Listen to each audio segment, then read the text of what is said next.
ready. Welcome to another episode of Spillin' the Tea. I'm Laura Perilla. And I'm Greg Barton, and we're going to spill the tea today. Yeah. So what tea do we have today? So today we have a tea that's called Victorian London Fog, and it's made by Harney and Sons, which is actually a British tea company. Oh, yeah. So yeah, Harney and Sons, and they've been around for quite a long time. But it smells very good. It's a tea blend, and it has, I don't know if people can really see like in the jar very well, but it's a blend. Now, we wish we could share the odor of this with you because it really, it's just like got this amazing smell. Smells so good. You know what it smells like to me is it almost smells like panettone. Oh, like the Italian. Hey, I know exactly. It does kind thing of at Christmas time. It does kind of have that smell, doesn't It's it? that currants and citrus and a little bit of a like that starchy sweet kind of smell to it, but it smells so good. Anyway, I usually do this. They say 5 minutes. I usually go 4 minutes on it, but that's me. So if you want to go another minute, you can. And I put a little bit of sugar in mine, and I add a little splash of milk to it as well.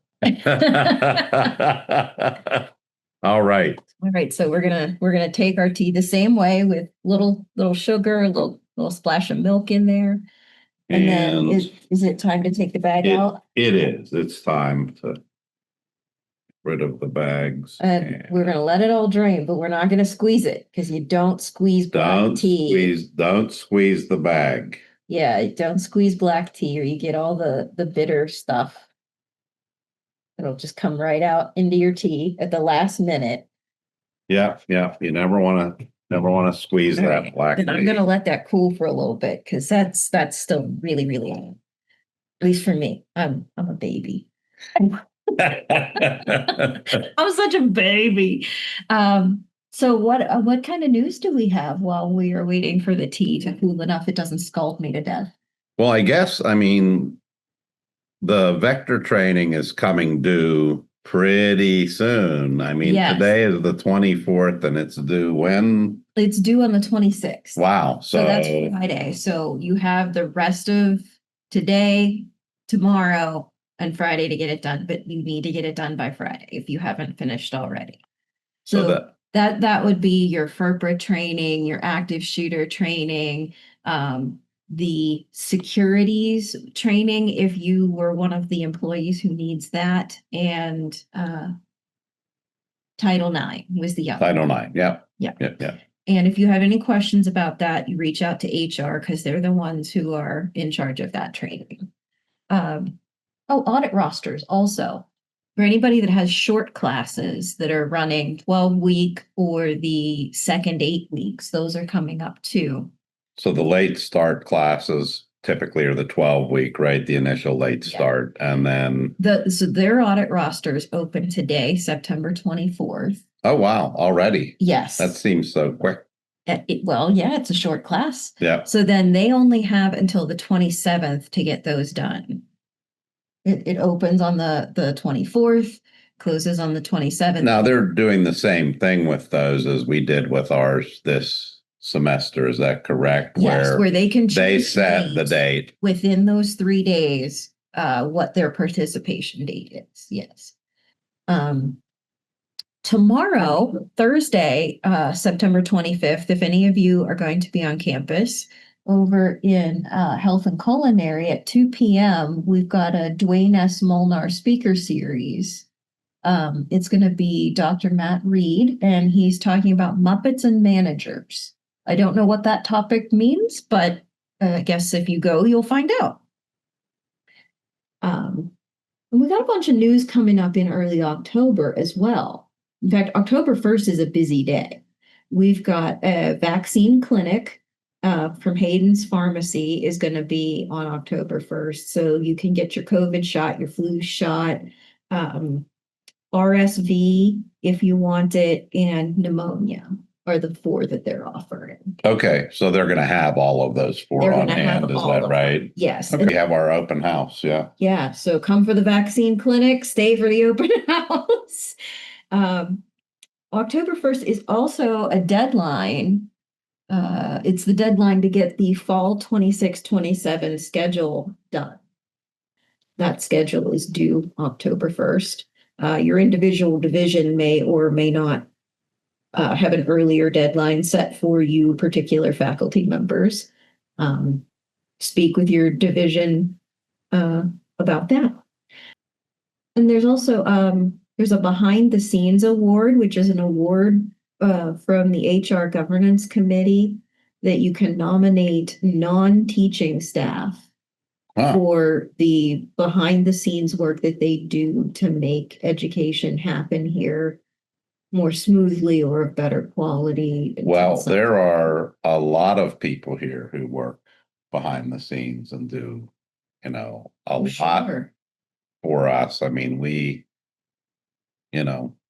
well, those of us who teach, and I know you teach some as well. I do, yeah.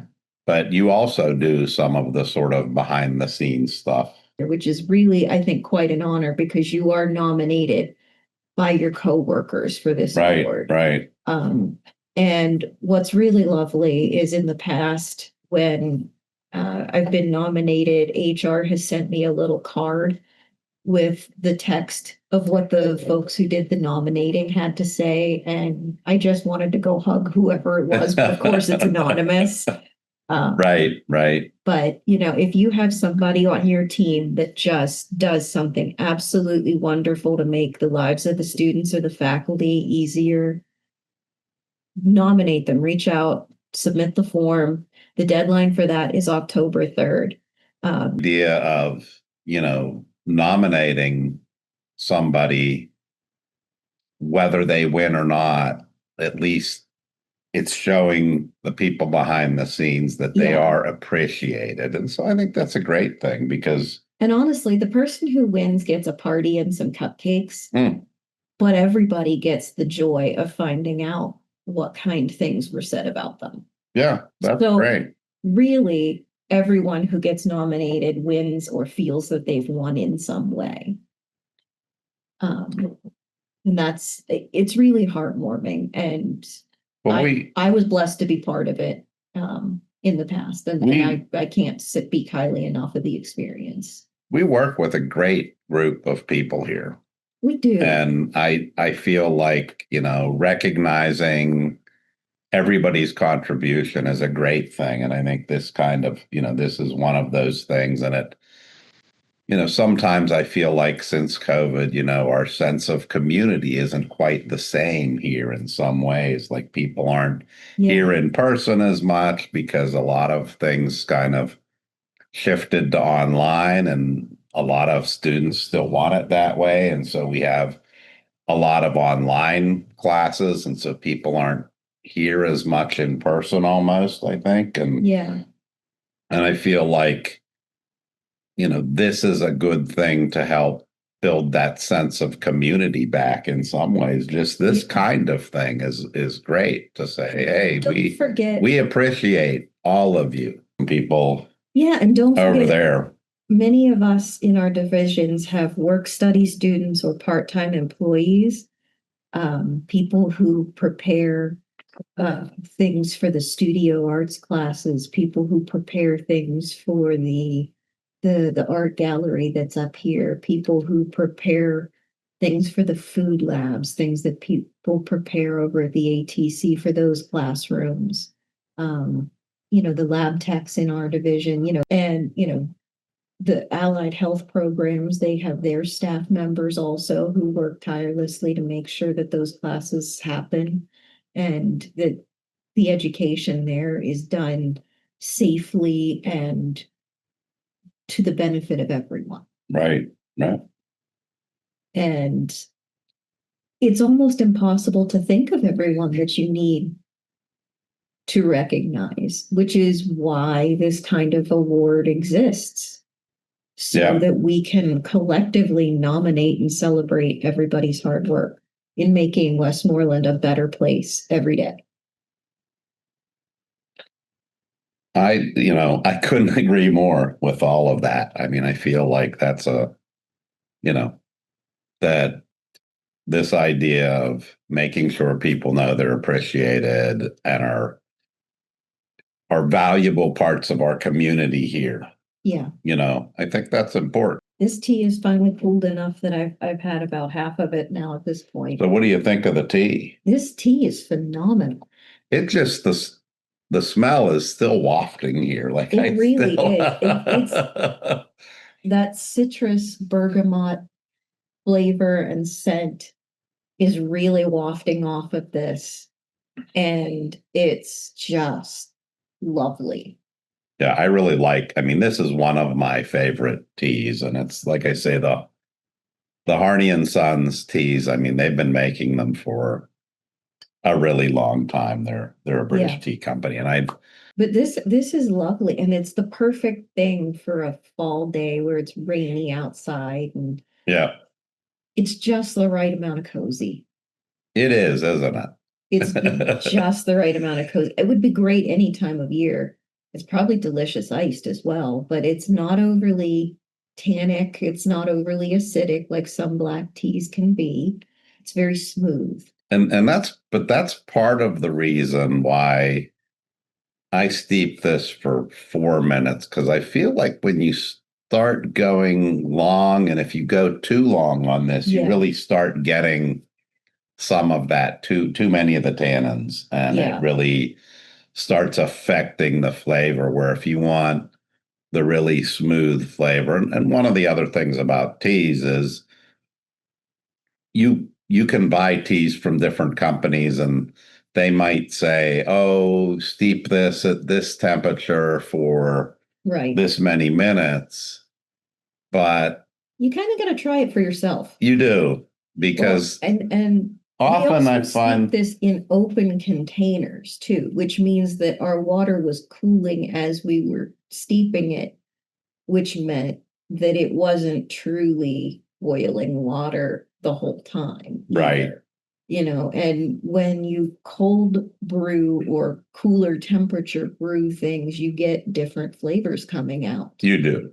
And some of the flavored teas, the ones that are flavored, have you steep at lower temperatures just because you'll lose some of the essential oils or whatever. You'll lose them. And so you'll lose some of the flavors of the tea. And I think cook them right out. Yeah. Because I think Harney, for most of its black teas, probably says 205, but there's, if you by the time you pour boiling water into it. By the time you pour the boiling water, it's probably close to that. Yeah, it's cooler already because you've poured it and it came in contact with the air out of the kettle. But then we're also steeping it in an open container with no lid. We don't have thermal mugs that we're steeping it in. So it's cooling rapidly in this room. Yeah, this is, this tea, like I say, this is I drink a lot of this tea. This is one of my favorites for first thing in the morning. Yeah, I like it because it's, it's very smooth. It's bright from the bergamot, but there is there's a softness to it. It's not just the usual bite that you get, and that must be whatever other flavor they've added to make it the London Fog as opposed to just Earl Grey. Yeah.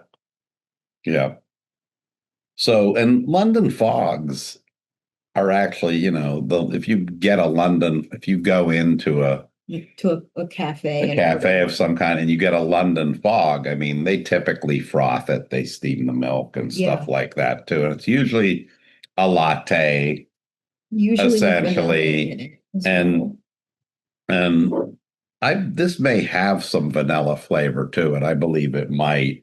That might be what's softening the bite. Yeah, and often London Fogs will have some lavender, and I think I see like a little bit of lavender. It isn't heavy on the lavender in this, but I think can be in a London Fog or in gray blend or a lady And gray. I don't see that in here right off the top. Like I don't No. see the cornflowers, so I don't actually see it. But no, this tea is absolutely wonderful. Thank you for sharing this with me. I'm enjoying You're it. quite welcome. You're welcome. I mean, this is, like I say, this is a good one. And Victorian London Fog from Harney and Sons. Yep. Well, on that note, I think it's time to wrap this up. All right. We'll catch you next time. Have a terrific day. Thanks for joining us.